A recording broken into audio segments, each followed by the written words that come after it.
So we're going to get up and going, and we're going to continue working on Sanguinius's base for Horus Heresy. There he is, the man himself. But we're not too fussed about him today. We're going to be working on his base. Last night on stream, we got all these tones put in, and that ended up turning out really well. So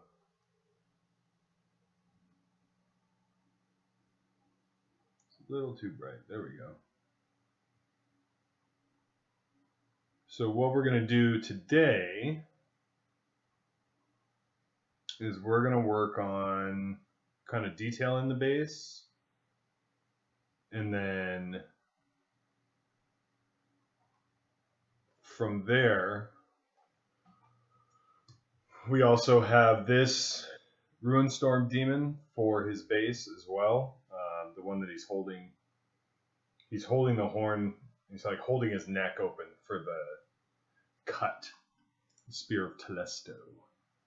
So we want today, ideally, we'll get through the work on the base, and then hopefully move on to the demon. If not today, then tonight. We'll make progress on that. There we go. And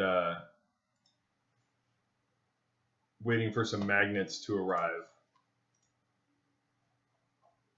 to magnetize his hands so that he can be on the gaming base or the display base. But today what we're going to do is we're going to work on the base. So I'm using Vallejo metal color, and all I've done so far on them, because we're going to work on these big spikes first, and all I've done so far is put on a base coat with this burnt iron, which is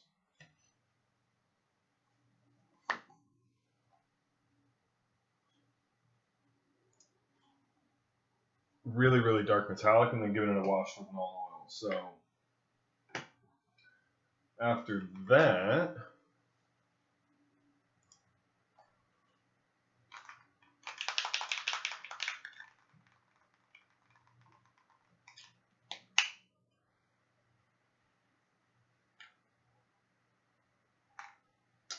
that might be too light. Let's see what exhaust manifold does.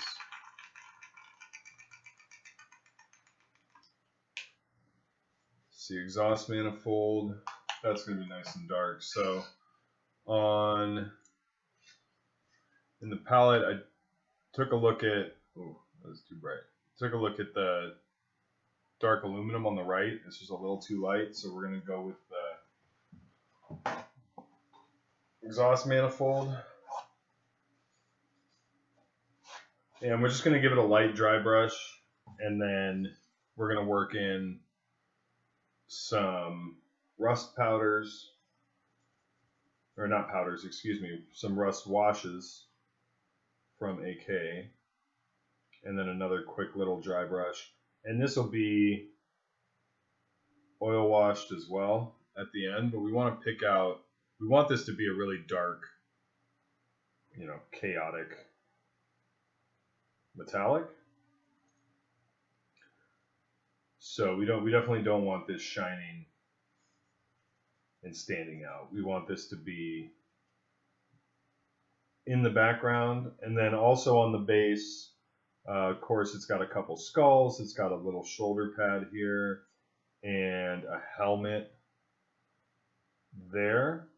And as this is basically like a Cygnus Prime display base, we do want to paint those red, but we don't want them, it's going to be like a really dark, kind of forlorn red. We don't want them to be really jump out too much. Thinking about painting them black, but I think that would just be too little color. So raise that up a little bit.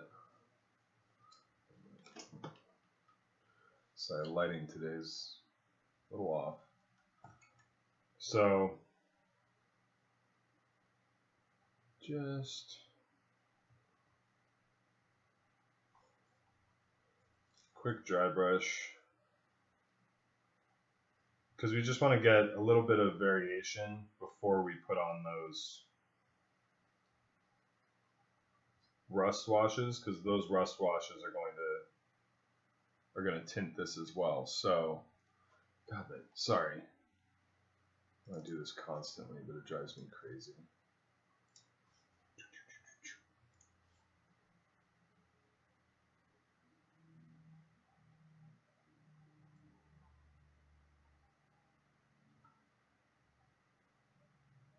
That's a little better. That's a little less extreme on the lighting. So we got a quick dry brush on these, and then there's another little, the back part of the base. This part just fits on to kind of enclose the gaming base and make it look more seamless. So it's important not to put this too far away from what you're working on, because I'll forget about it and then move like 3 steps further and then come back. Where?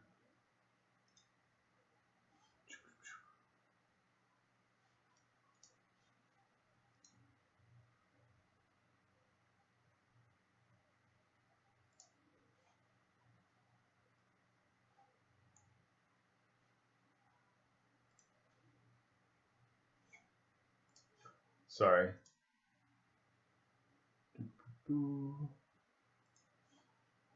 we go. I had to pop out the chat.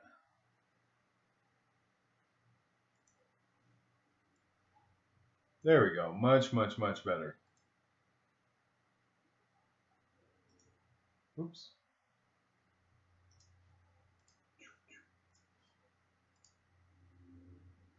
Still getting the hang of this this whole Twitch thing. So, okay, here we go. Now I'm ready.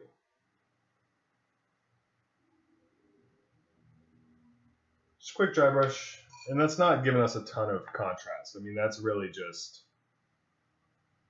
getting a nice base to work off of, and then we'll go back in after we do the washes with something a little brighter, because we do want to get nice contrast on that.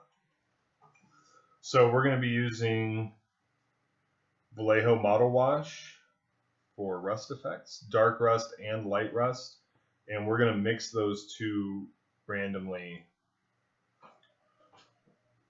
within each area to kind of just give some variation. The more variation and the more randomness in general makes for a more realistic look. So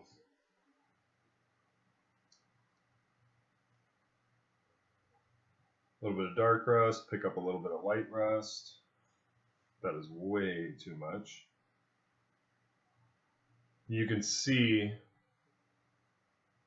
how much lighter the light rust is than the dark rust.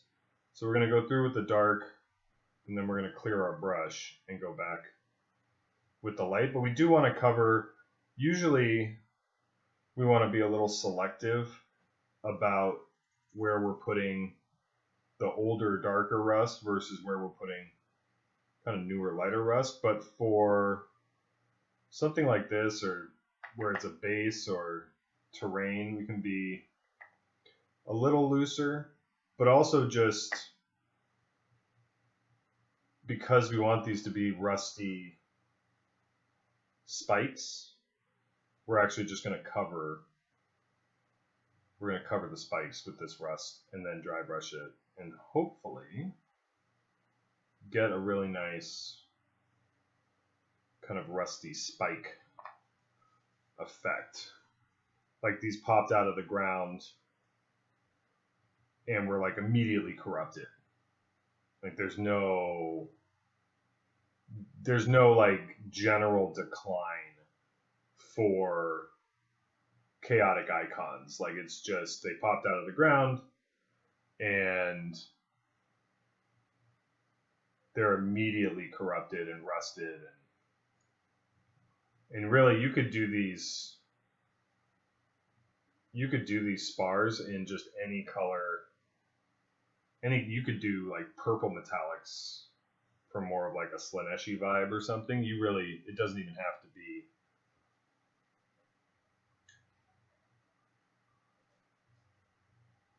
really have to be natural looking, because it is supernatural. It is chaos. So, jeez Louise.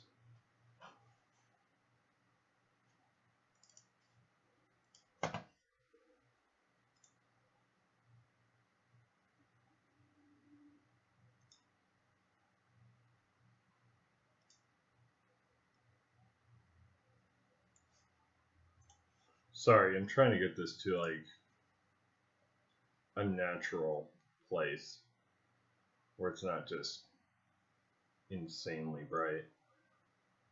I think that's better. Okay. All right. So there you can see, that's better. You can see that kind of dark old rust. And that's dried out a little bit. So now we're going to go back and you can see, hopefully, a little orange. That's more orange. So it's just one reason to use two different products, and it's not even necessarily going to be super noticeable by the end, but it'll give a little visual distinction. It'll give a little variation that your eye will pick up on, even if it's not like a conscious thing. It'll still help in the final product. Excuse me, with that variation. So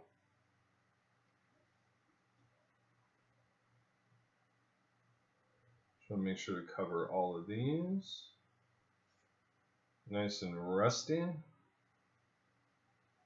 And this is fun. This is one reason I love doing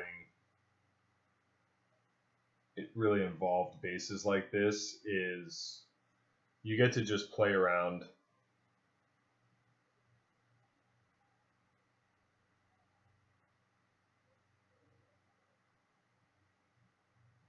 Oh, thanks, basecoats. Yeah, it's something I have to come to terms with. Just getting the balance right with the camera. I want to, hopefully at some point soon, I'll invest in like a fixed camera rather than the webcam, so I can just set it and forget it and have a station just set up and ready to go, so I can sit down and paint without fiddling with it. So, but this is pretty true to what I'm seeing. So we're going to let those dry, and while we're letting those dry, I know there are a few skulls hanging out here because, you know, it's Warhammer. So for a base coat on skulls, I use German Camo Beige, World War II.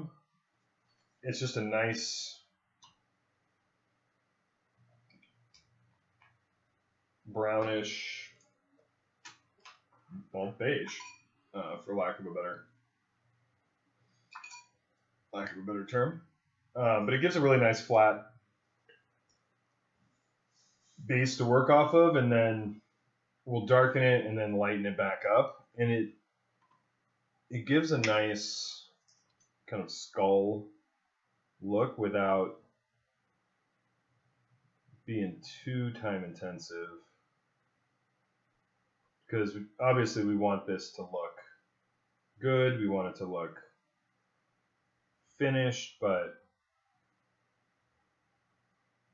we also want the focus.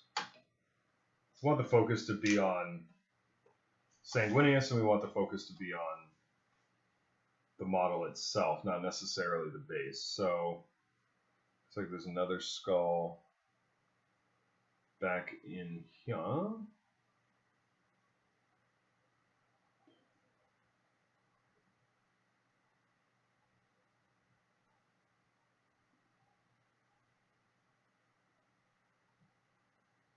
It's kind of mangled and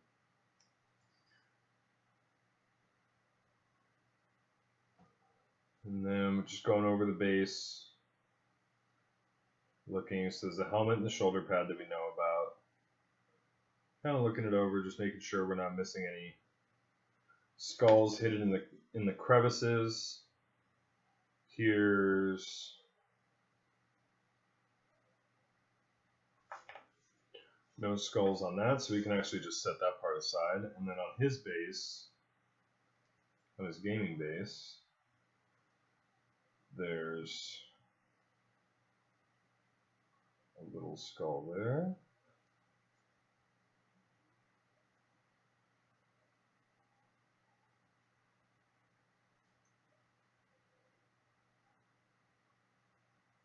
And I think that's it for skulls.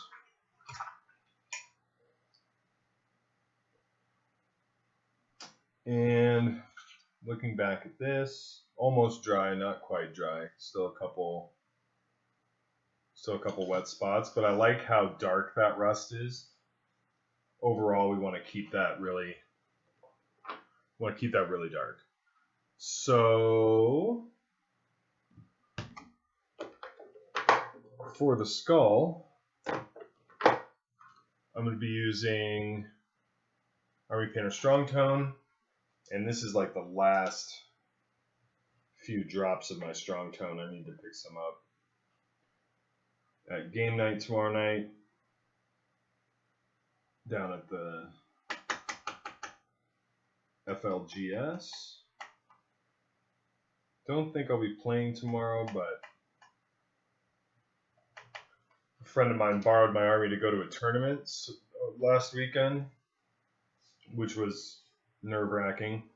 So he was traveling, he was driving a few hundred miles with the army and playing in a 5-round tournament over the weekend.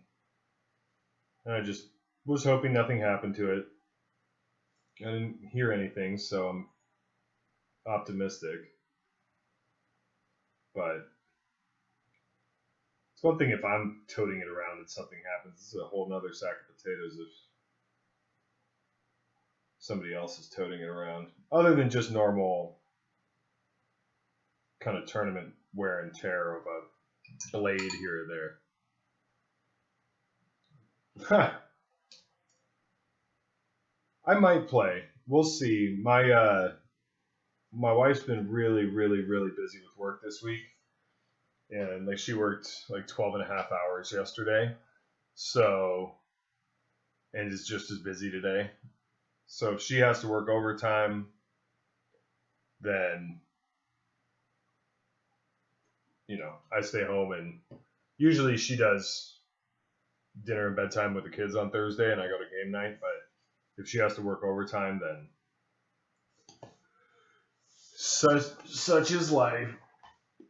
But she works hard, so you can always get a makeup game in. And then for the skulls, that's going to dry pretty quick, so we're going to use this deck tan to highlight the skulls. And I used to use ivory. I like this deck tan a lot. Yeah, Space Ghost, she works crazy hours, man. She works like at least 50 hours a week, if not more. And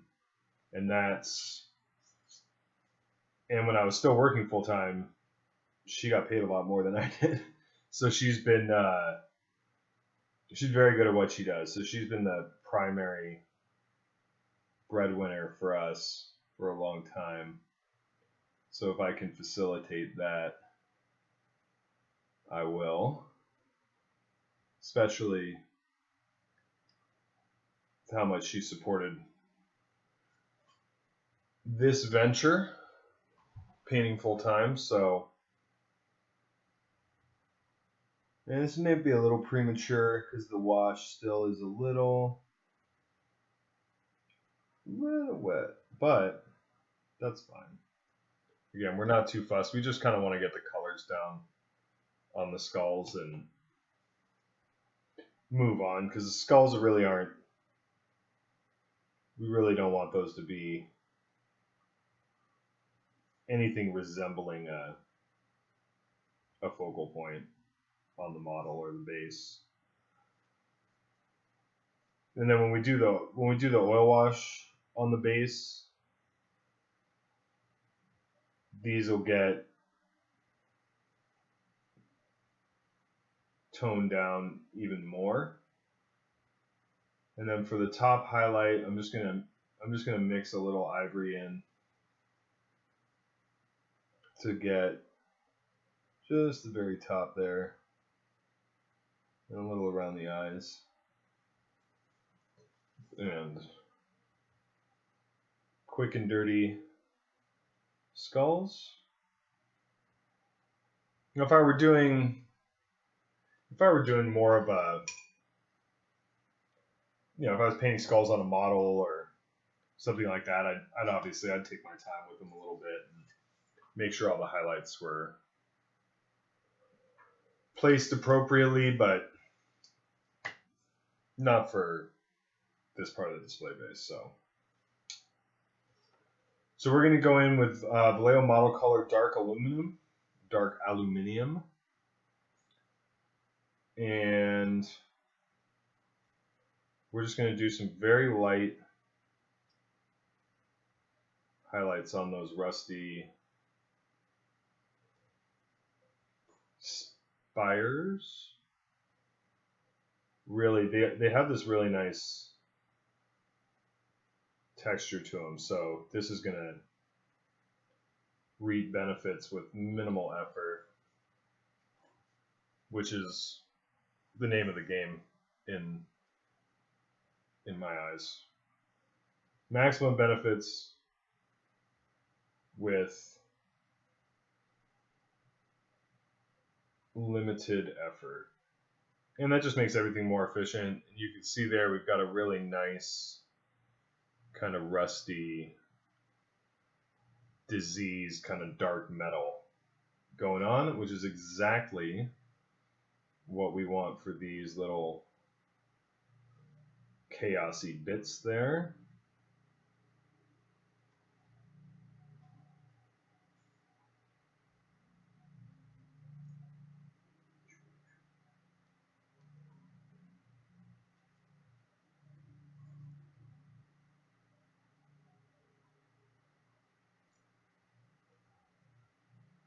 So we still keep some of that color you can see there, but we've got a really nice tones. So it looks pretty natural. So that's the challenge, is to kind of get that natural look, but also have it be a little supernatural, obviously with the shapes and the circumstances of these things poking out of the ground. Not exactly a natural phenomenon. But we want it to be convincing, and that's where treating it like a natural element comes in, as it gets more convincing. So that's looking pretty good. Liking that. And it's also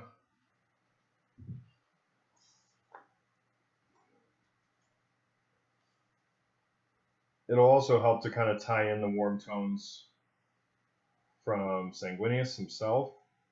with those rusty kind of reds. So it's kind of a nod. It's kind of a nod to that as well. But he's going to be very bright and metallic and gold. So not experimenting with non-metallic metals or anything crazy like that. So that's looking pretty good. And so really the only elements that we have left on the base itself, there's nothing left on Sanguinius's base other than, you know, an oil wash and maybe a couple tufts, a couple black tufts or something maybe. Probably not a whole heck of a lot of vegetation on Cygnus Prime, but we can at least give it a little bit of height. And then there's nothing left on this portion of the base, the back. So if you haven't seen this model before, he's on the gaming base, and then he slides in like so, and then this part goes around the back to enclose that base. And they do such a good job with these. They're really, really, really cool. And it makes just for a really nice dynamic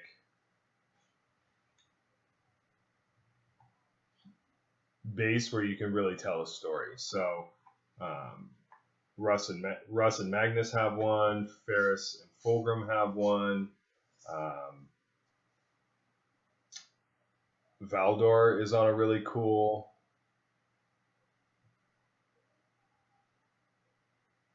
Yeah, it's weird. You almost I found you almost have to like put him in sideways a little bit and then kind of rotate him. Otherwise, you're going to be scraping off. You're going to be scraping off a fair amount of paint.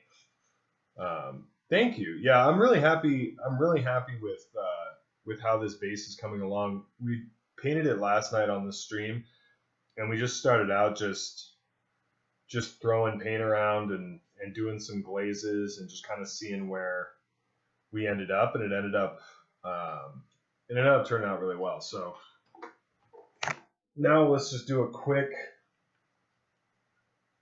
We're just gonna do a quick red on the shoulder pads, and I don't want the shoulder pad and the helmet to take forever, and I don't want them to take a lot of visual interest out of the base, where you're like, hey, look, it's a helmet and a shoulder pad. Oh yeah, there's stuff going on above that. So we're gonna try and keep it really dark,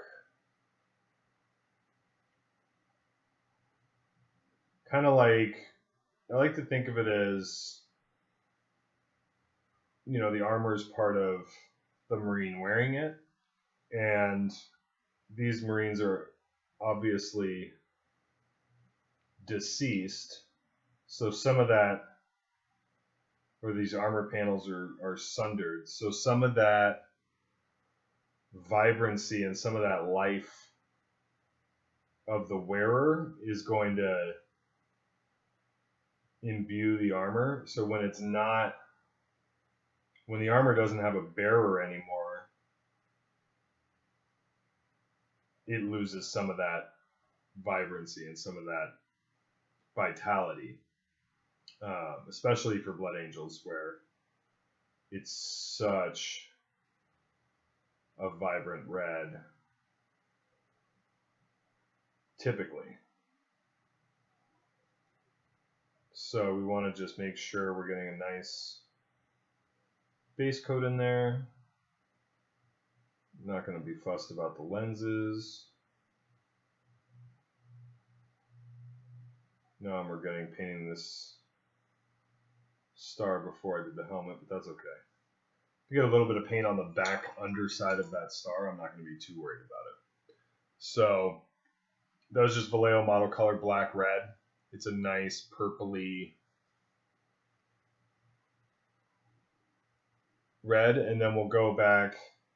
We'll do a quick highlight, quick wash, and then a little bit of like really dark, kind of faded gold on the bumps and the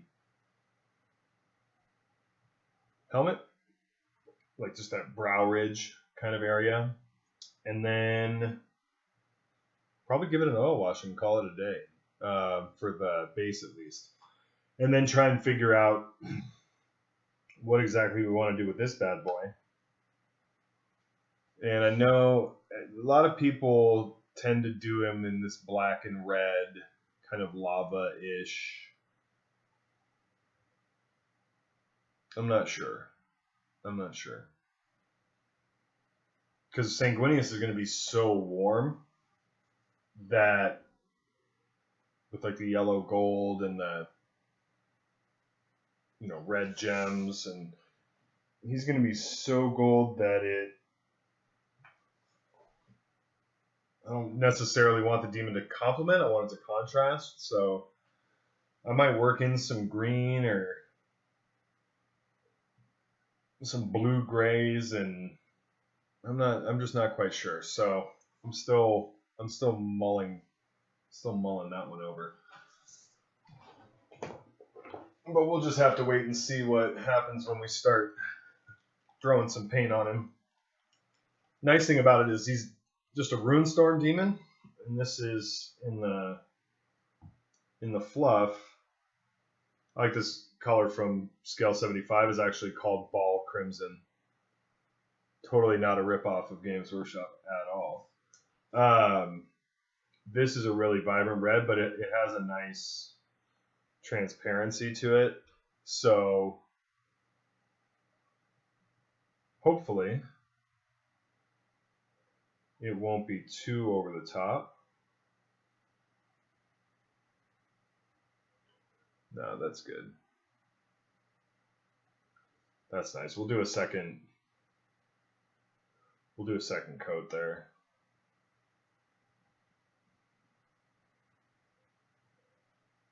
Just to get it looking good. But again, we want this to be a little choppy. We want this to be a little textured.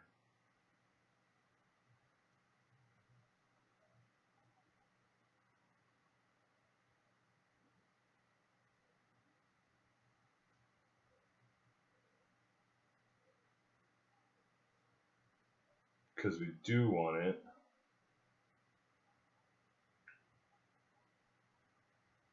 We don't want smooth, perfect blends and highlights on these elements. We want them to look a little rough because they've been sundered. They've been cast aside. In this case, probably unwillingly, but and then when we do the oil wash, that's really gonna tone this down as well. So again, we're just going for a quick and dirty. Just make sure it has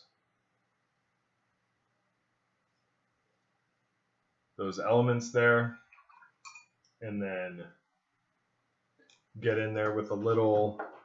We're going to use a little decayed metal from Scale 75, which is probably in my top 3 colors of all time.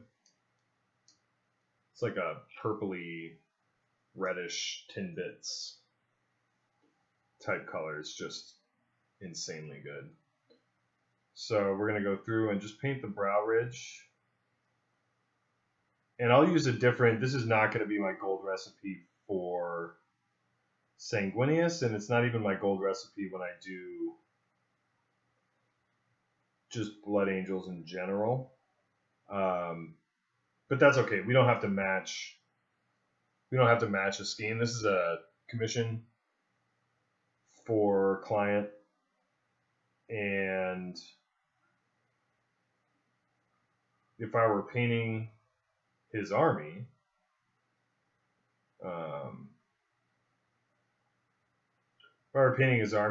I'd do the same reds and golds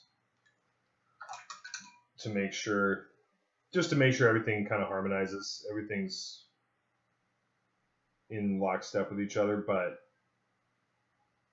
as this is a one-off piece, I don't really have to worry about that, so I'm just going to make sure that they look right, and then move on from there. So then we're going to go in with the old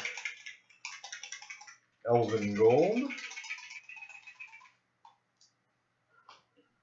Just a little dab. And a quick highlight, and then we can move on from that. We're going to let that dry, and then give it an overall gloss. Give it an overall gloss varnish, and then the oil wash, and we can hopefully call the base done. That would be wonderful. That would be right on target as far as time. And then once we finish the base, we can focus on the demon and getting Sanguinius. So you have the nice gold. Looks good. Looks Blood Angel-y. Again, I do more if I were painting actual Blood Angels, but as this is essentially a terrain piece. And that gold's really popping, which is good before the oil wash and the varnish and everything. Because once we oil wash and varnish it, it's gonna flatten out. So those are the detail elements of the base. So we're gonna let those dry before we do the gloss varnish and the oil wash. And then we're gonna think about this guy. So he has some metal, and I'll probably do like his loincloth kind of groin guard area here. Looks like a metallic element. So I'll probably do that metallic the exact same way I did the chaos spikes on the base, just to kind of tie him in to the base. And Sanguinius' hand is up here as well. And we're just going to ignore that. We're going to paint that by hand after we get Sanguinius' armor sorted out. It's segmented enough and it's a small enough area that we don't have to airbrush it with the rest of the model. It would be nice, but it'd also be a gigantic pain to do. So we're just going to paint his left hand by hand. But we're going to paint the rest of this model with the airbrush. And he's got a couple more kind of pieces of armor here. We're going to go ahead and we're going to do those in the same kind of metallic. Because while he is like the antagonist on this base, he's still just part of the base. So we don't want this demon to distract from the star of the show, who is Sanguinius. So let's see.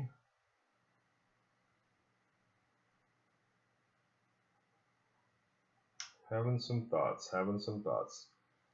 I really think if we did blue, green, something with like a little bit of like blue-green from underneath, that would really offset like a strong OSL from underneath. Maybe get some like nickel oxide or something to put in these little crevices underneath him, and that way when he's mounted on the base, oh come on,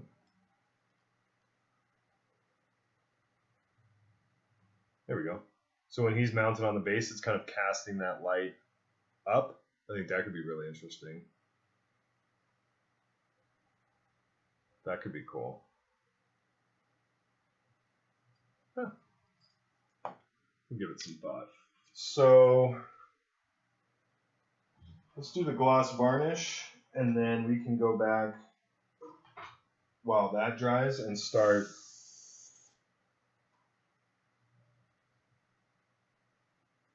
airbrushing that demon and see where we go.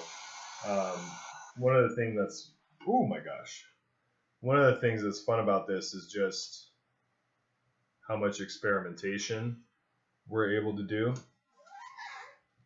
when we're doing these one-off pieces. So I really enjoy them. I enjoy doing army projects too.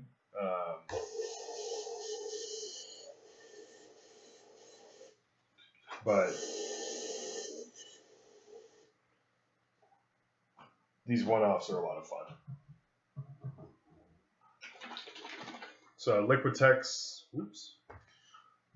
gloss varnish. It's great stuff. I just use straight out of the bottle. I don't usually thin any kind of varnish just because I'm so paranoid about it fogging or acting weird that I've just never wanted to risk it.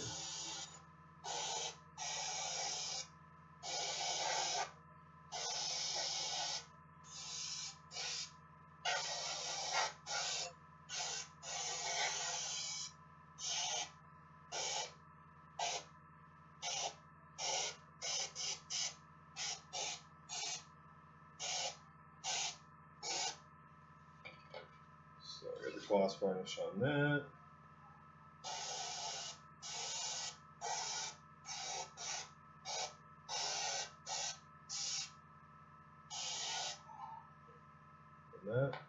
Hey, what's up, Ryan? Welcome back.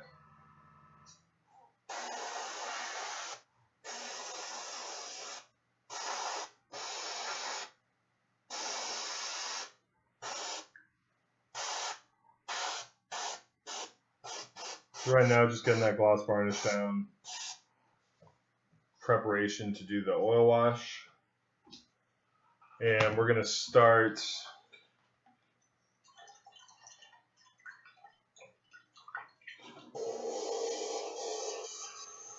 hitting this demon here. Whoops. Easy, buddy. Easy. Start hitting this demon here with some. I don't even know quite where we're going with this yet. But,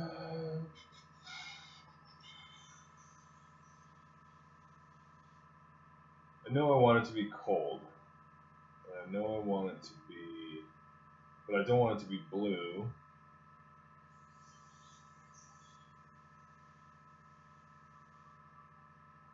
I really just don't.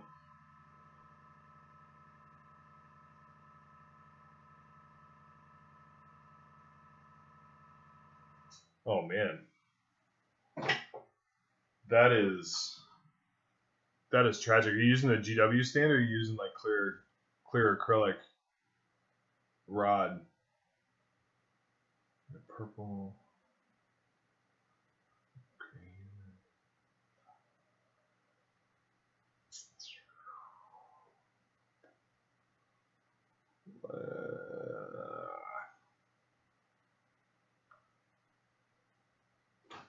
Sorry, I'm at an impasse with this demon. Normally what I do is I go online and I Google image search Sanguinius or Ruinstorm demons and see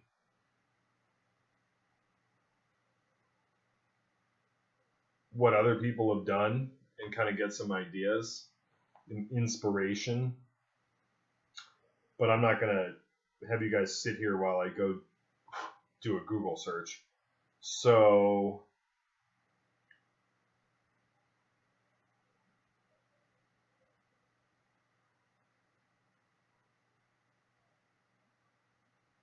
man, it's tough.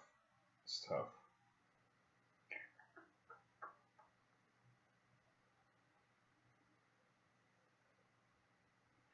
It has like all these recessed. You could really go crazy on this thing. It's got a bunch of recessed elements. But let's just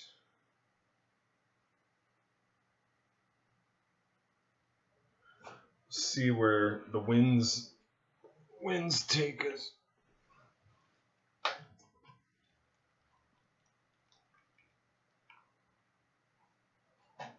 Yeah, I just really don't want to do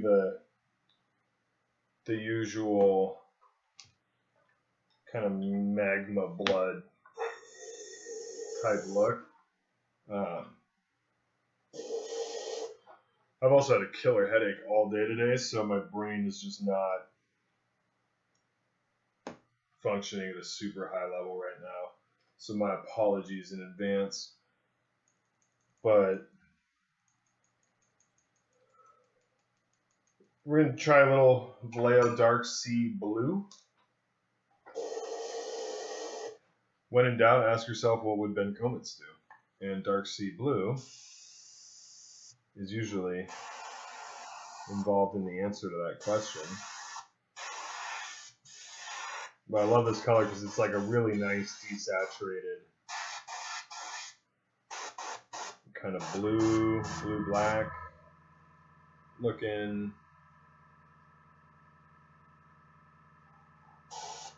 And we want this guy to be like total creep show, right? So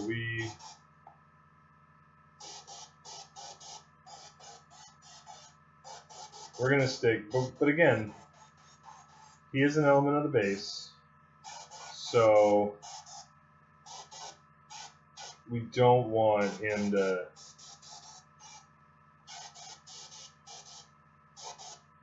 stand out too much. We want him to stay in the background, be interesting, but we want it to be like a complementary piece to Sanguinius. It's not really like, it's not like Abaddon and Loken or something like that where the second element is itself another character. This is the antagonist to Sanguinius, but it's also just, we're not painting Cabanda here. You know, we're painting Joe Schmo Ruinstorm Demon who got manifested in the wrong place at the wrong time and is about to get pwned by a Primarch.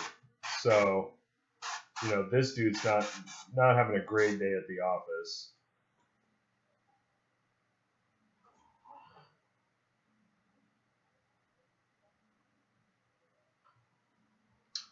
Sorry, 1 second.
Okay, sorry about that.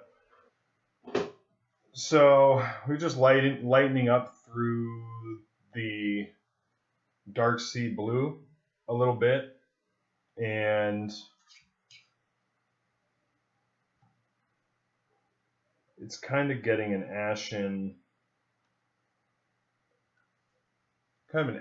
look to it. I'm actually kind of digging that.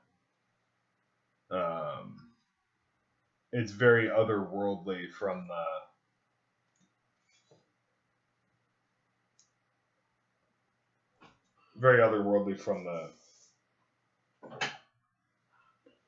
violet,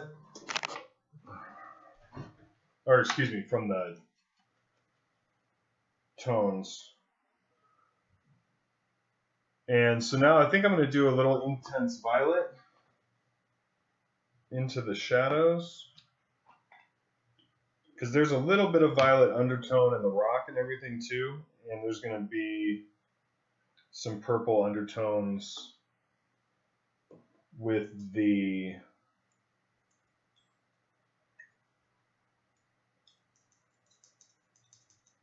red and stuff with Sanguinius, and the gold is going to have a lot of purple and violet undertones. So let's just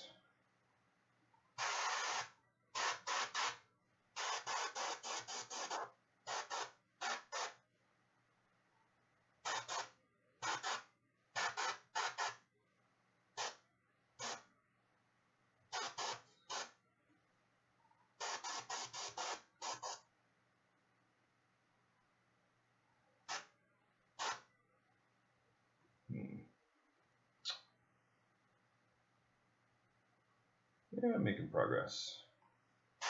And I'm anticipating, because we didn't really have a great idea of where we were going, I'm anticipating this is going to be a lot of back and forth and kind of experimentation here, which is good, which is fun. So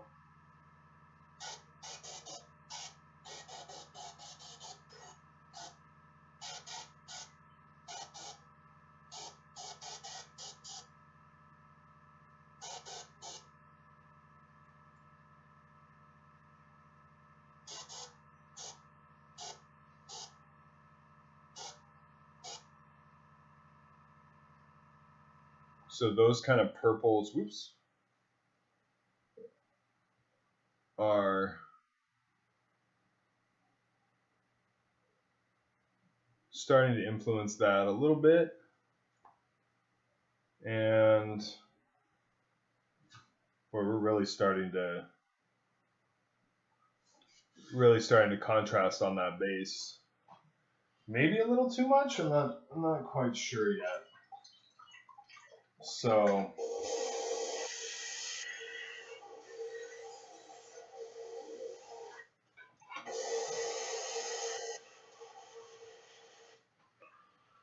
let's see.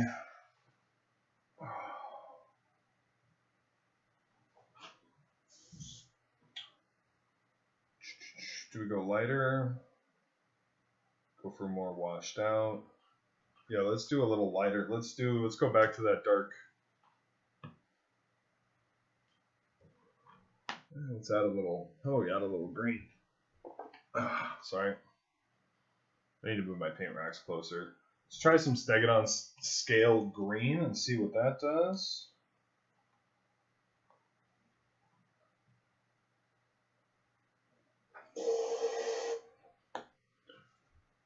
See if we can get some, because there is obviously that green in the base as well, so.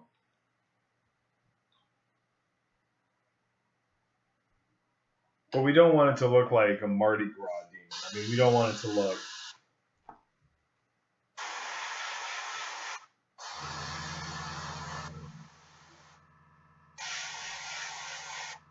But this will also get, because that dark sea blue is so desaturated, this will also get a little bit more color into the demon as well.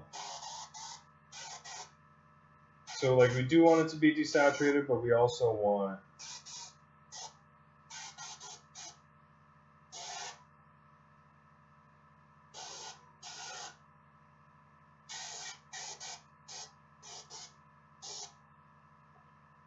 And we do want a really sharp light and contrast, or light and shadow with this model. We do want that to be really, really sharp. So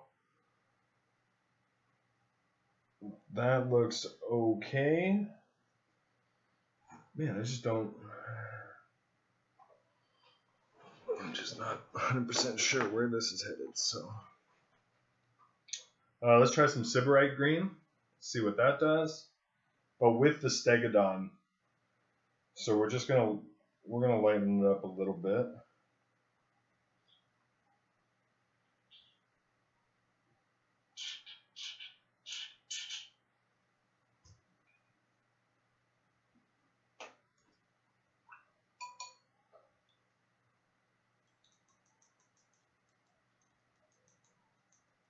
That was maybe not enough.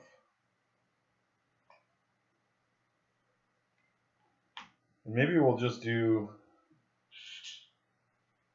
go more green kind of on the horns. And see, obviously I need to refresh my Sybarite green there, which is a fantastic color. It's just a great color. So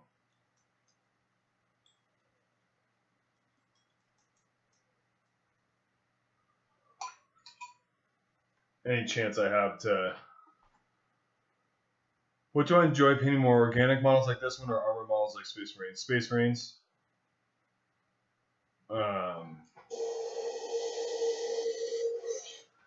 But it's tough. I mean,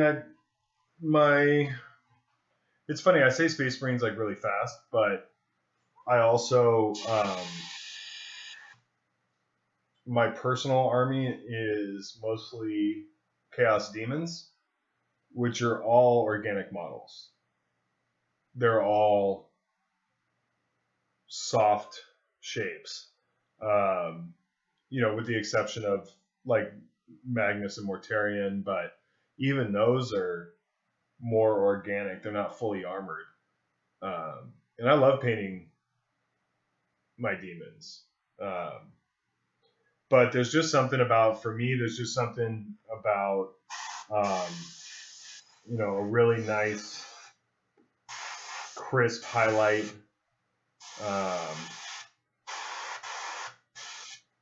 That is really pleasing. It's really satisfying.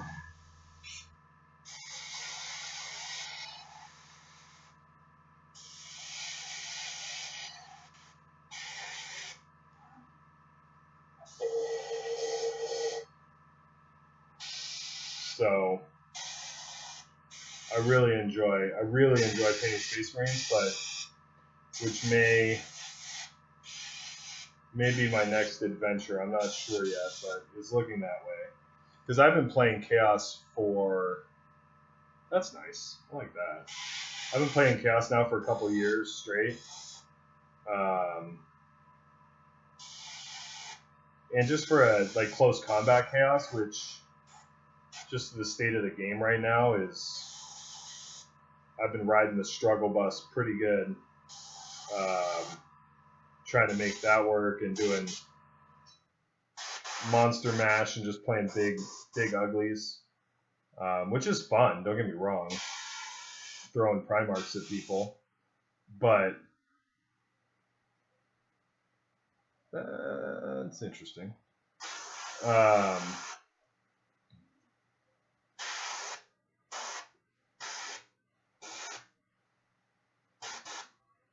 But I think it's time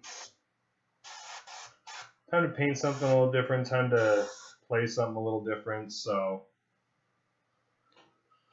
we'll see. Time is always an issue, and then finances, of course, also go into it, but I would never play Tyranids and just have, kind of organic shapes to play all the time. I also just don't find Tyranids that compelling, but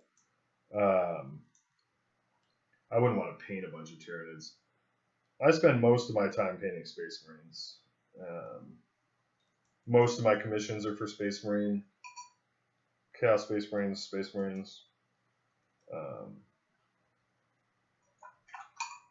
I like painting Tau, even though I am not a Tau fan. I like painting them. But that, again, that's those real crisp, well-defined shapes. So we'll just keep lightening up that Sybarite green. I added a little ivory to that. So that's getting lighter and lighter out towards the horns, which is actually, I'm kind of digging what's happening there, a little bit on the face. And we can go back and do some really targeted highlights on the horns and on the face.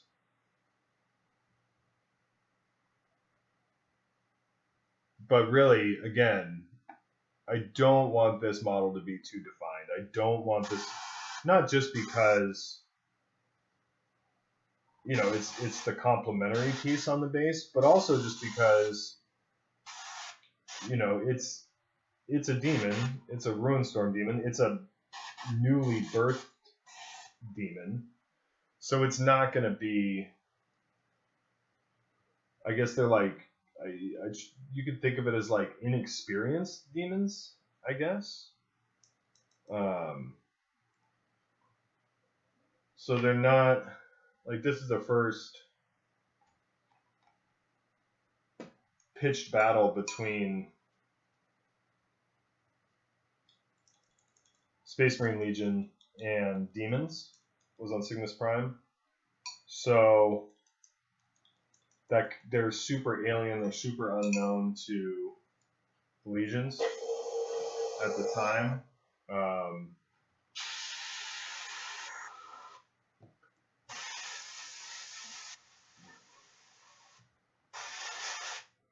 There we go.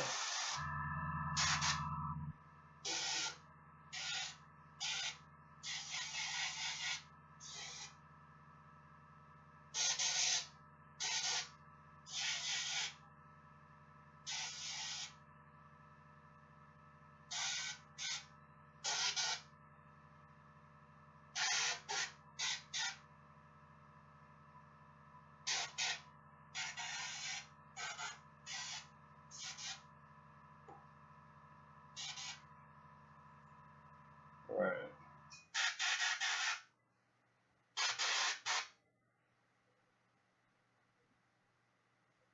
There we go. That's looking pretty creepy. I'm gonna go out on a limb.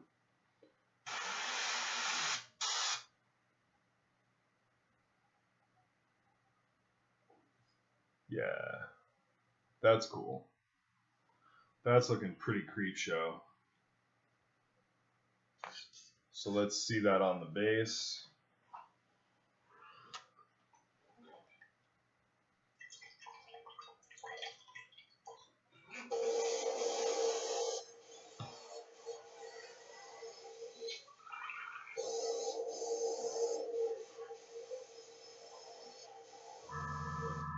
I like that. That works. So let's see if we can accentuate that a little bit more with the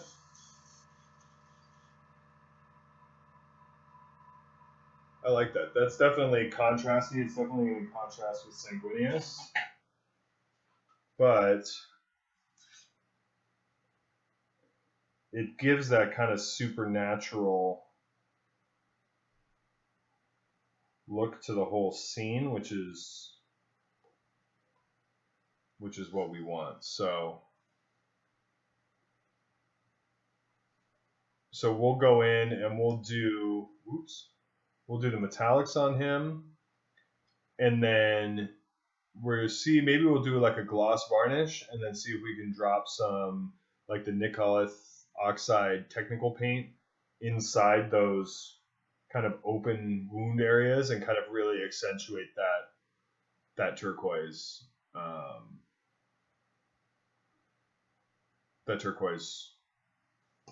color. And I think that in opposition to, so like I have, let me see here.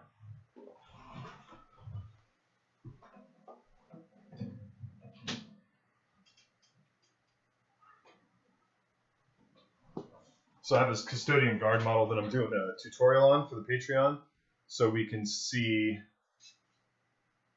this gold, because Sanguinius, but we can see Sanguinius is going to be gold, the Ruinstorm Demon, and he's going to be a similar gold. He might be a little bit brighter, yellower. This custodian guard is a little bit darker, but we can see how nicely those play on each other.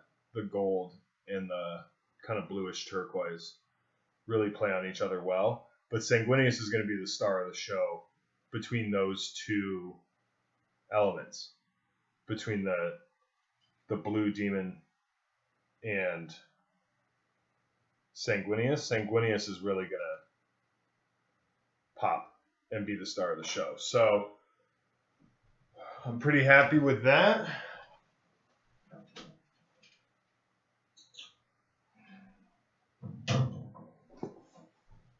So let's get some metallics working again.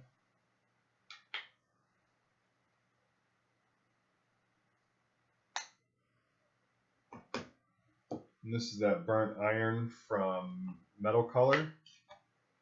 It's the same. We're going to do the same metallic that we did on and something like this where there's just a skull. I do not want that to stand out at all. I don't want there to be like a visual focal point in the crotch of the demon. I think the armor is going to stand out enough anyway. So we're just going to paint that metallic. So it's a metal skull as opposed to like an actual biological skull.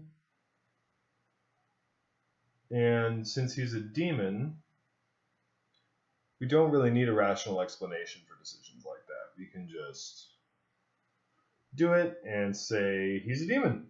Don't worry about it. That's frustrating. God.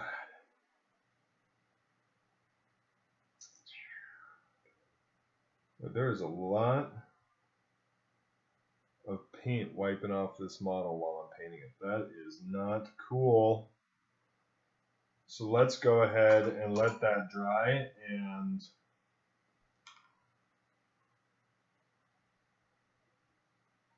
let's give a quick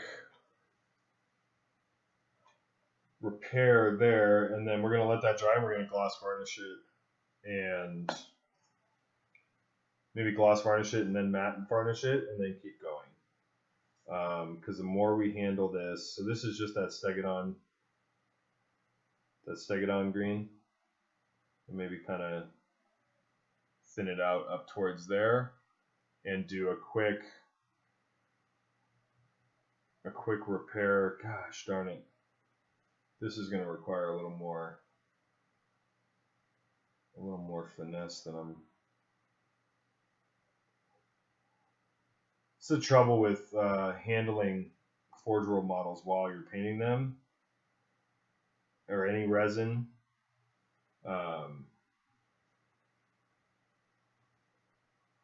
The paint doesn't adhere as well. That's too light. The paint doesn't adhere as well, so you really run the risk of doing what just happened, which was just kind of rubbing off on those like sharpest points. You can go back and just real quick either airbrush them, or you can do like I'm doing and just try to color match them as close as possible with the brush. But then you really want to stop handling them and get some varnish on them so that stops happening. So we're going to get we're going to let that dry. I'm going to take a quick break for just a few minutes, and we're going to let that dry and do a gloss varnish so that'll stop happening. So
Hello? Hello? Is that working? Am I back?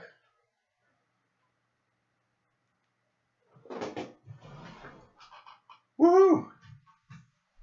All right. I've conquered technology yet again. So we did the gloss varnish to protect from just handling it. I'm positive I'm going to have to go back and touch this up again. But I want to see what happens when we use this nickel, however you pronounce that, oxide technical paint. If this is still good, I haven't opened this in a long time. That is awfully watery. Is that supposed to be that watery?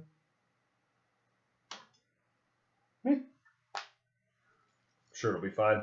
I actually want it to be watery because I'm going to try and wick it into these kind of recessed areas for, God, I hate these paint pots so much. I'm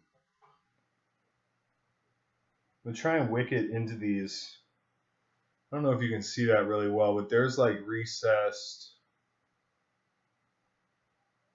kind of this runic, recessed runic cuts in the demon's skin. And so I'm going to try and see what happens. It might even be, I don't even know that I want it that heavy. I might draw some of that out of there. And let's just see what happens if we do that. And the gloss varnish is really what's making that possible because it lowers the surface tension. Boy,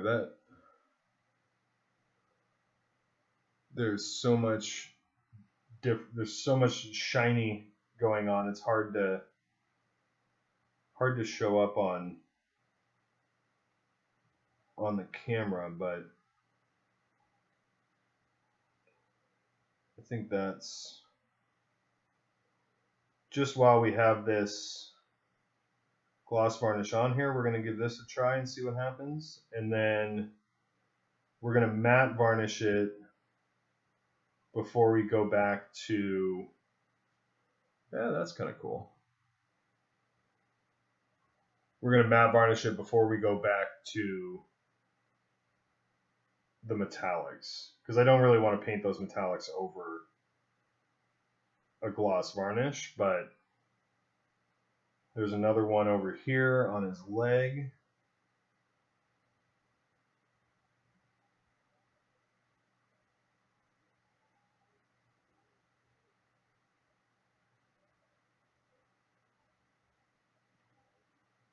And I'm using the technical paint just from the texture, just for the texture and just for the color, really. And I want it to, so that's kind of cool. I kind of like that. Not bad. Fun to experiment. So it's going to leave, like if you look in the top there, you can still see it's not like painting it over. It's wicking into the sides and leaving some of that blue underneath, and then that's what we want. We want it to just kind of fill in the edges of these shapes and leave a little bit of that dark blue exposed in the middle, and that'll give us a really nice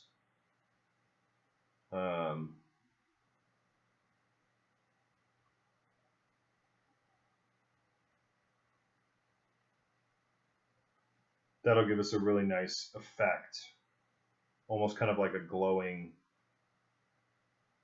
or just kind of like supernatural energy, which is good too. Obviously this guy is like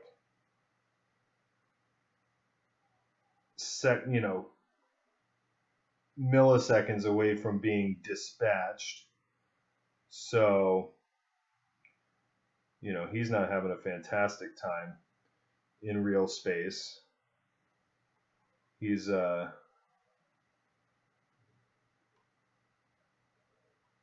getting the job done. That's also a big ask when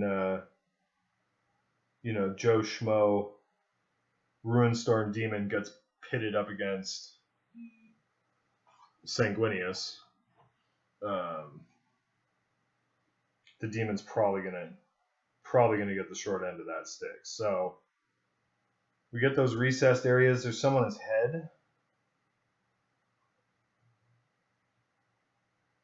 apparently.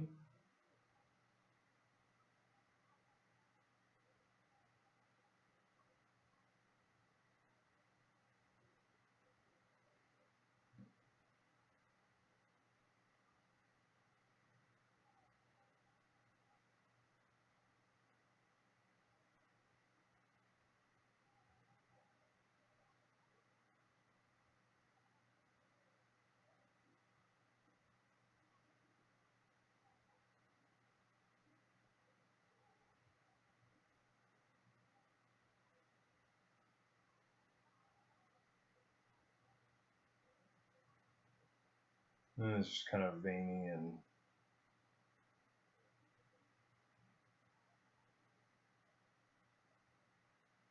now I'm just looking to make sure that I got them all.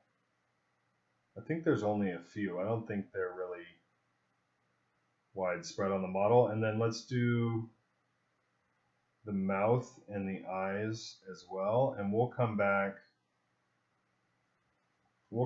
and do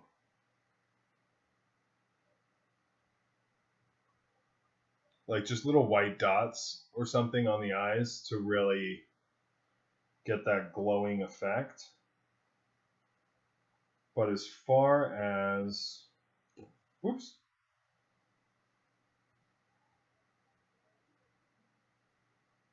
that goes, I kind of like it. I kind of like the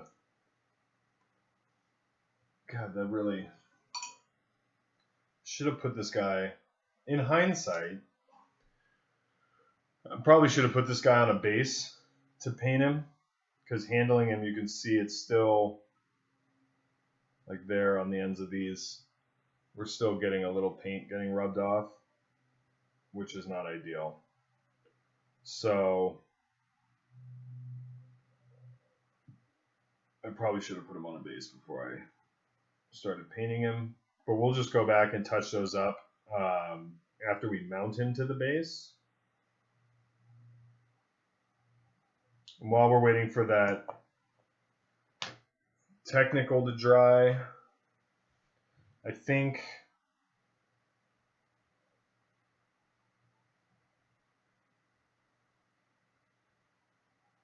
we're not going to oil wash him, so while we're waiting for that to dry, we can get out our oil wash.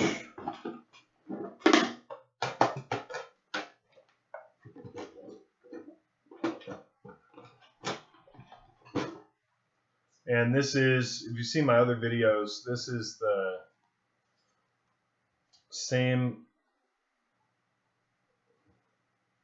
burnt umber and black that I use for a lot of my oil washes, and I like using the little Tamiya pots because, as you can see, it keeps it workable, and I can just break it out. I don't have to make a new oil wash every time. This burnt umber and black is a really versatile oil wash to have. So it's a good tool to have in the toolbox. I have one that's a little more red, but I think that would be too distracting. It'd be too far removed from. So we're going to use a nice big brush, and this will serve to kind of darken the whole thing, but also when we wipe it off, we're going to use a pretty saturated Q-tip, and we want to take a lot of this off, but we want to, because right now we have good highlights, we have good tone, but like you can see on the back of the rock there, we don't have really good shadow definition. We don't have really good delineation of shapes and things like that. So this oil wash will really do well to help with that. And we do want to be careful that we don't get too much on Sanguinius himself. I got a little on his cloak there. I'm going to try and wipe that off because we don't want anything weird to happen with the primer or anything. So we do want to be a little heavy with this.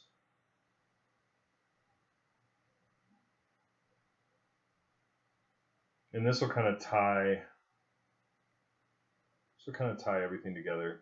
And then I don't really want to go, I thought I would, but I don't really want to go up onto the metal with this. If it happens, it happens. If it gets a little at the bottom, that's fine. But I don't want to do the full metal spikes because I want to keep that reddish. I want to keep the red tones from the rust washes. And if I cover those with the oil wash, I'm concerned that it might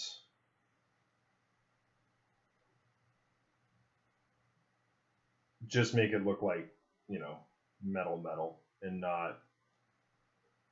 and take away some of that visual interest. So, and we're going to get all up under here because we do want, like, there are going to be plenty of places where this wash is going to go where we're not going to be able to get there with a Q-tip, and that's fine. We want those places to be darker. We want those places to be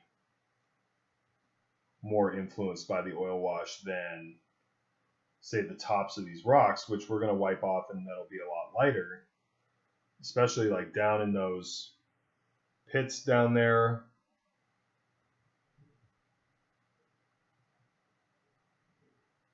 Do I ever consider going for weathering powders instead of washes? Yeah, absolutely.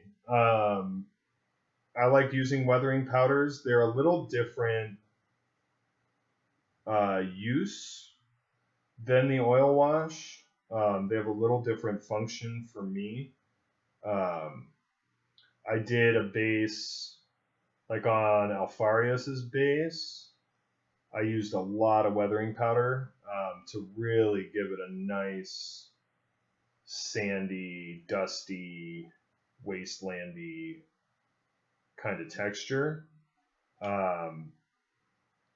So the weathering powders, because I don't usually do a wash with the weathering powders. Sometimes I do, but usually it'll just be for that top kind of dusty element. I may use some on this base, I may not. But for me, the oil wash, at least this kind of oil wash, the super thin oil wash, is more for defining shapes and kind of evening out the tones on these different rock elements and everything. So you can see I darkened it down a lot. So we're going to go back and we're going to take that off with the Q-tip and then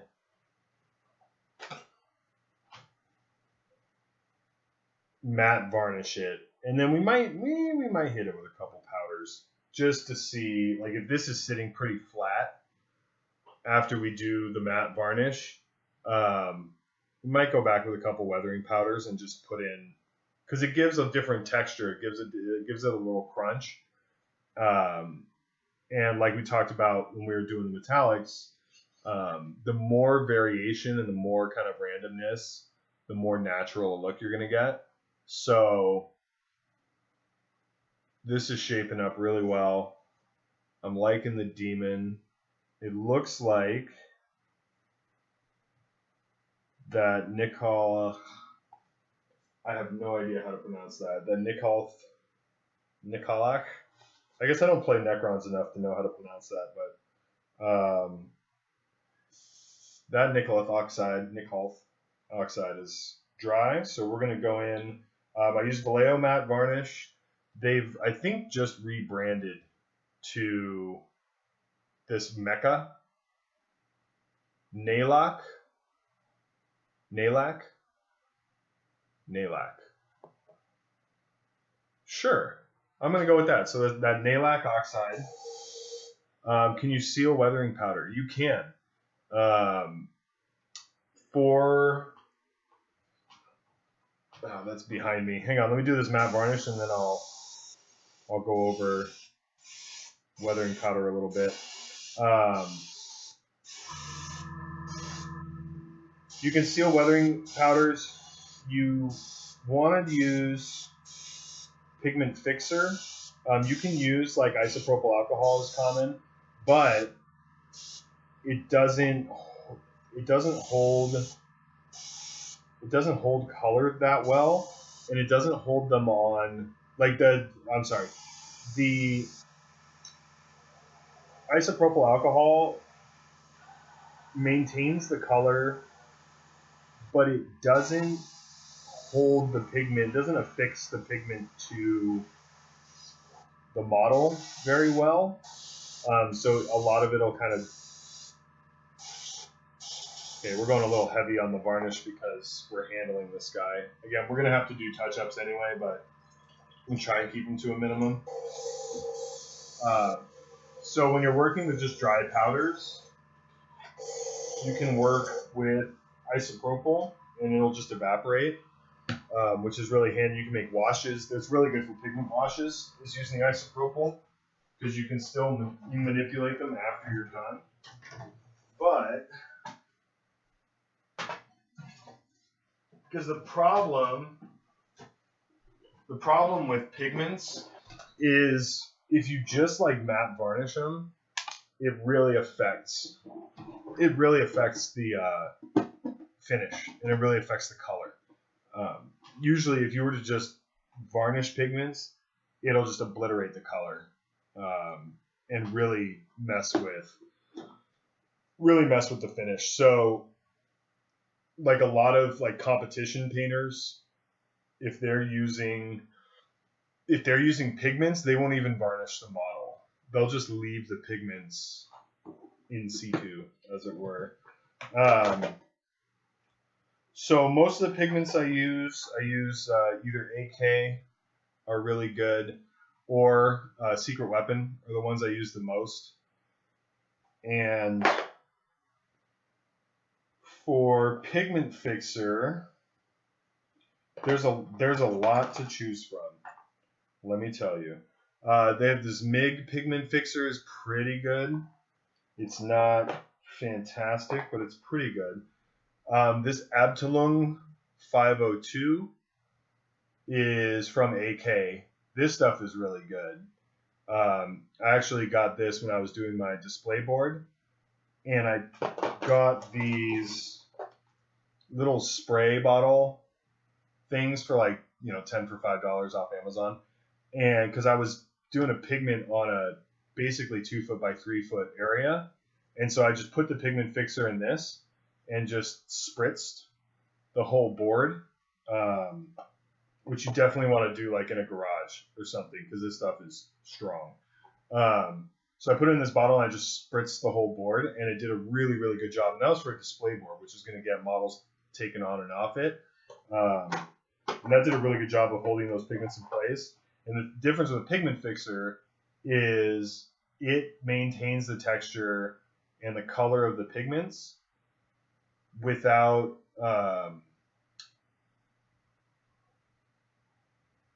varnish. And it's like liquid resin or something, so it really just cements the pigments in place and doesn't affect the finish and doesn't affect the color.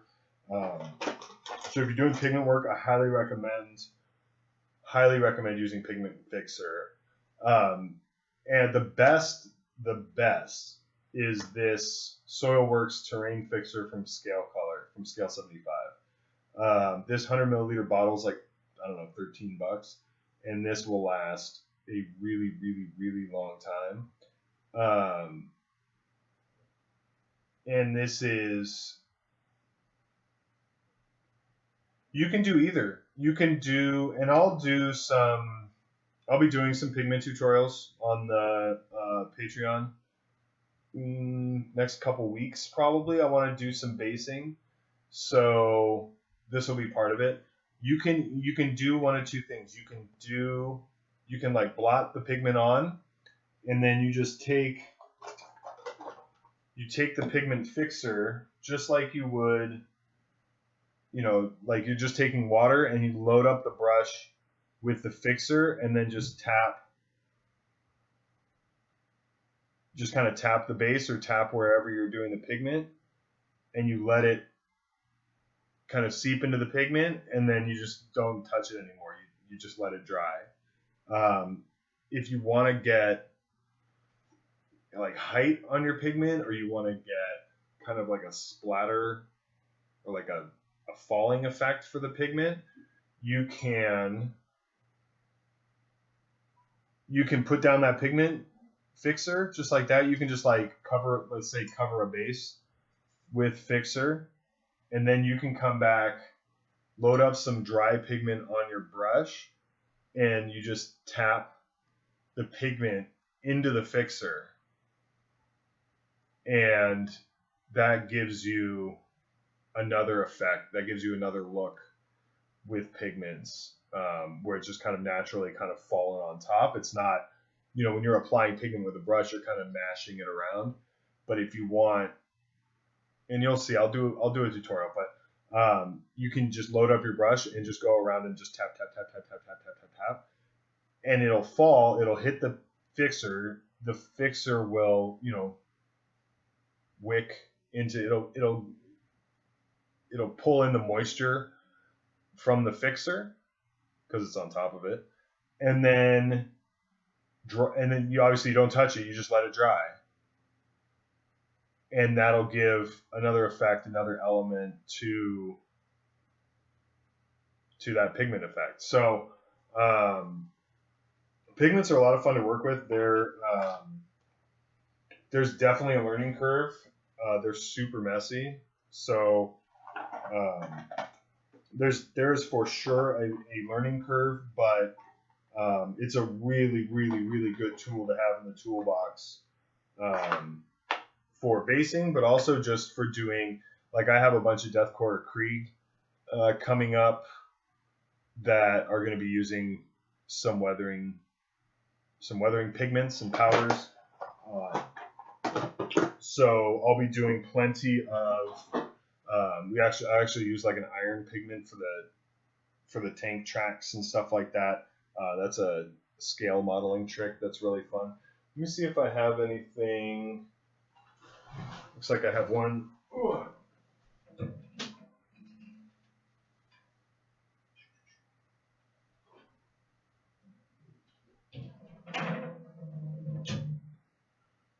Yeah, so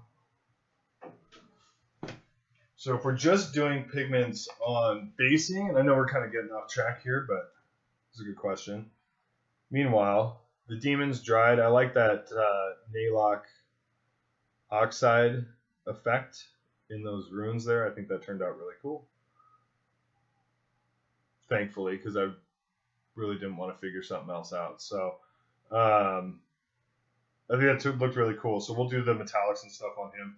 But as far as pigments, like if we're just doing basing, I have this Keldrek Knight of Shrouds from Age of Sigmar, and you can see on the base there's a little bit of gray, there's a little bit of violet under there. So just a little bit of pigment. If this was just like a dry brushed base, it would be a lot less interesting than this is with just a little bit of pigment effect. I actually really like this model. This guy's pretty cool. I have a painting competition this Saturday, and I was going to paint another Nighthaunt character for it, just the Lord Executioner, but I don't know if that's going to get done because it's already Wednesday, and he's still he's still gray plastic. So that's just a little pigment on the base, but you can also, this little Valhallan Valhallan dude. So this is pigments on the base, but then I also use pigments on his cloak to kind of give it a dirty, dusty, muddy look. And that's another technique. It's a little different from doing it just mashing it around on the base, but it does give a really nice kind of dirty cloak because these guys aren't staying white, on the battlefield. These guys are integrated, and it really helps to integrate the model into the base. So, so there's a lot of different things that can be done with pigments. I used. Do I have my plague bearers here? Yeah, hang on. I have one more example.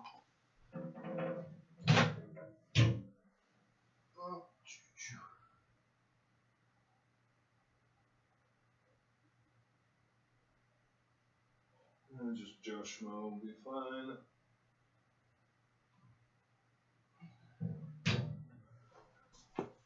So like on these plague bears, I kind of did both.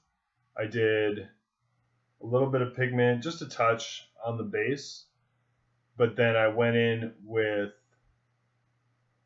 rust pigments and I did their swords with that rust pigment. So it's not just like if I just got in with like red and orange paint and stuff, it would look a little different, a little less natural. But it's super easy. That's another plus. I batch painted like 50 of these guys, and I just painted their swords silver, and I think washed them, and then just went in with the pigments and was done in under an hour. I mean, it takes less than a minute. So those turned out really well for again, what is minimal effort.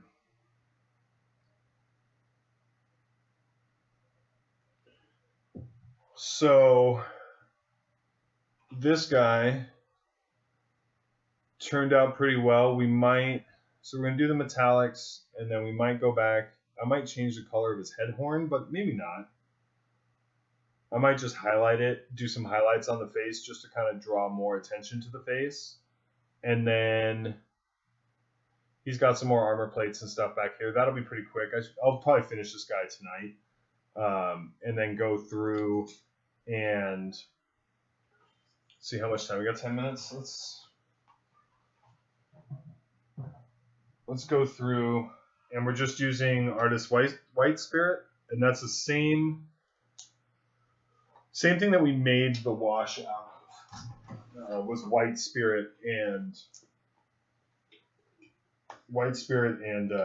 just the oil paints. I know people use mineral spirits, but I prefer mineral spirits. I think have a different working time. I think they take a lot longer to dry, and like they're not the same thing. People try and say they're the same thing. They're not the same thing.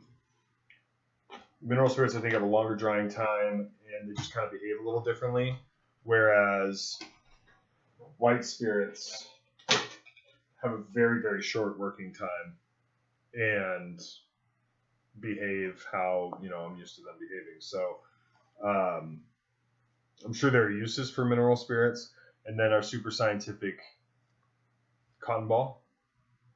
Real question will be if you're going to do the army. Forge World is making of those demons. I don't know. I am trying to get off the Chaos Struggle bus a little bit. I've been playing them a couple years, and so I kind of want a different feel, different gaming experience. Like an army with guns would be nice. With range shooting, that would be kind of cool. I've heard that's useful. And I really want to do my Emperor Spears project. But those demons are looking pretty cool. I don't play Horus Heresy anymore, so I don't know if I'd really have an opportunity. I might get some here or there, but also the aesthetic is cool, but it's like, I don't know, it's a little strange. Would I want a whole army of these? Like, they're very, I don't know, it's just kind of like a not 40K aesthetic, I guess. They're very, very different. And I like them, but I don't know if I like them enough to collect them. I don't know. That's a good question. So we're going to concentrate on mostly on the rocks, and we're going to try and get a good amount of that oil wash off the rocks.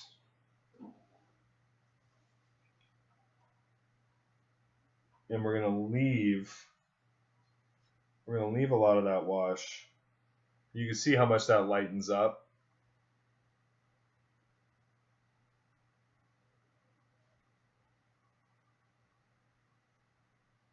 I like the idea of playing 30K. I like the setting of 30K, obviously, a lot. I've read the whole Horus Heresy series up to, I think it's Master of Mankind, the one where Dorn and Alfarius meet, shall we say. I think it was Master of Mankind. I haven't read Solar War, but I've read the other, 52 or whatever it is at this point. Because when I'm painting, I'm not always streaming. This is relatively new. But when I'm painting, I can't do anything visual. So I can't watch shows and paint or watch a movie and paint, because I'll just sit there and I'll just watch the movie. I'll get drawn in, and I can't do both. Obviously, I have to be looking at a model when I'm painting it. I'm not that good. So I'll just get drawn in on a movie, and then I might as well just sit down and watch a movie. But I would listen to the Horus Heresy books on Audible. Praetorian Terror, yeah. So I'd sit and listen to the Horus Heresy books on Audible, and they're great. Most of them are great. Especially like if you're painting Horus Heresy models and listening to the Horus Heresy, it's like full hobby immersion. That's looking pretty good. I like that. I like that it kind of toned everything down a bit too, because the main goal in all of this prep, all of this, and this guy, there we go. The main goal in all of this is to have Sanguinius be the star of the show. So the fact that oil wash kind of dulled all that down really makes me happy. So it's just more opportunity for that bright, shining, whoa. So you can see even there, just that red and gold, how much that pops against that rock. Sanguinius is going to be like that, turned up to 11. So that really makes me happy. But we still have some really interesting tones. We still have some really interesting shapes in there. And then the big boy. Let me just scrape some more paint off this guy before I touch him up. Because the main thing, when we're doing a piece that has multiple elements like this, we want to always try to maintain balance. So we're always checking. We're always checking. Always watching Wazowski. So here we can see that really kind of muted base serves us really, really well. So we have the kind of funky blue dying demon, and then Sanguinius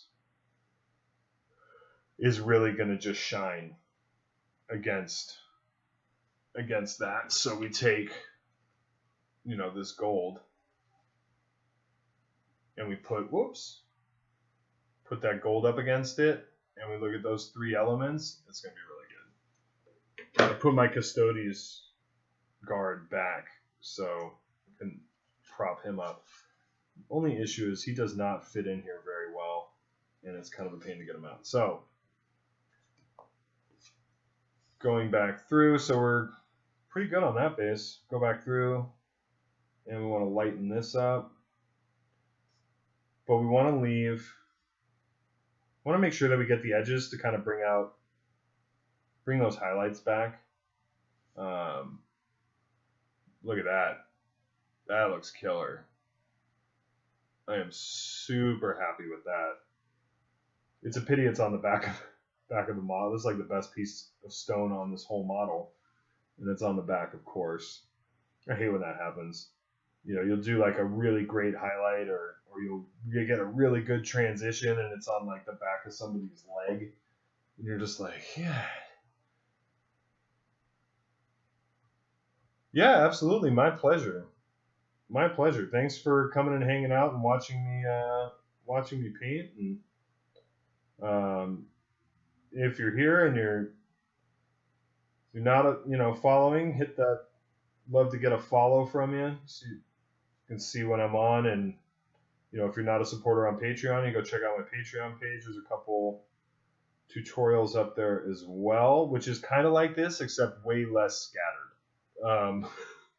They're a little more polished, a little more focused,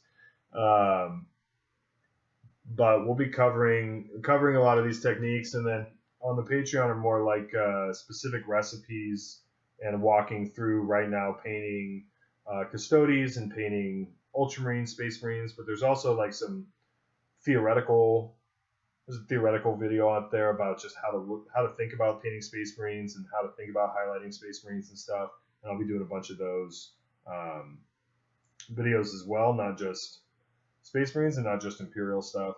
I really want to paint. I don't know if that Howling Banshees Exarch is going to be a separate model or if that's going to be part of a kit, but or part of the multi-model kit. Like if it's just an upgrade for one of the other Banshees, which wouldn't be uncommon.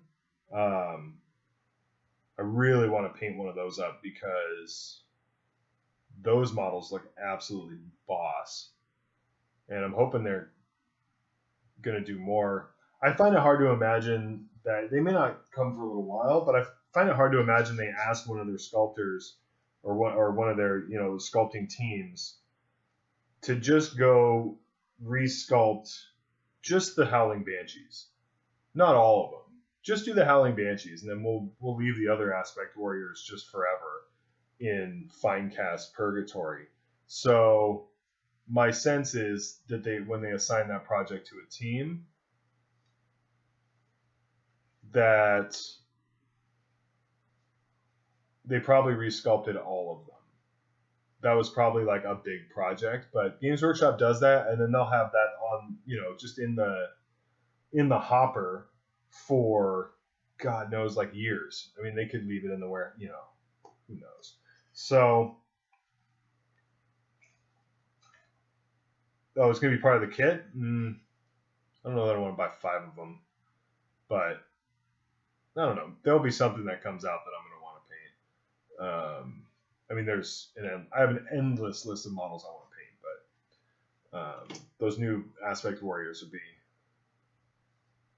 pretty cool. So this is pretty good. I'm happy. I might go back. I don't know. We'll have to see. When it's all said and done, when we're going to do the... Ooh, that would be cool. I like Sisters of Silence. I had some at one point, but they're just in a long list of projects that never got off the ground. But the pigments we would do at the very end. So we're going to matte varnish this. We're going to wait for everything to dry because I can see in that back there's still a little moisture. I really like the green tones that we have under here. That's going to play well. So we want to kind of take stock. Once we get the demon on there, and once we get Sanguinius painted, we'll come back and we'll look at the whole thing from a composition standpoint, and we'll see if this base kind of holds up enough or if it kind of gets overwhelmed and disappears into the background. So we'll just have to evaluate that when we come to it. But for now, I'm super happy with this. I'll matte varnish it later tonight, and I'm thinking I'm going to finish up the demon later tonight. And then hopefully, I had to order new magnets because I have to magnetize his hands, and they're supposed to be here tomorrow. So hopefully those will be here tomorrow. And when I'm painting on stream on Friday, hopefully we are working on the man himself and getting some gold base coats down, and then doing a lot of masking, probably. Getting that gold base coat down and then starting it on all this crazy detail work. So thanks for hanging out with me today. Looks like our time together is through for now, but Sanguinius' base is pretty much done, bar some tweaking on the demon here and some detailing. But next time we come on Twitch, that'll be done, and hopefully we will have started on the man himself. Again, if you want to come hang out, want to know when I go online, give a follow. And then if you want to learn, just about painting and color theory and all kinds of cool stuff, go check out the Patreon. There's some good content there, and a lot more to come. So thank you all. Appreciate you coming and hanging out with me, and we'll see you again soon.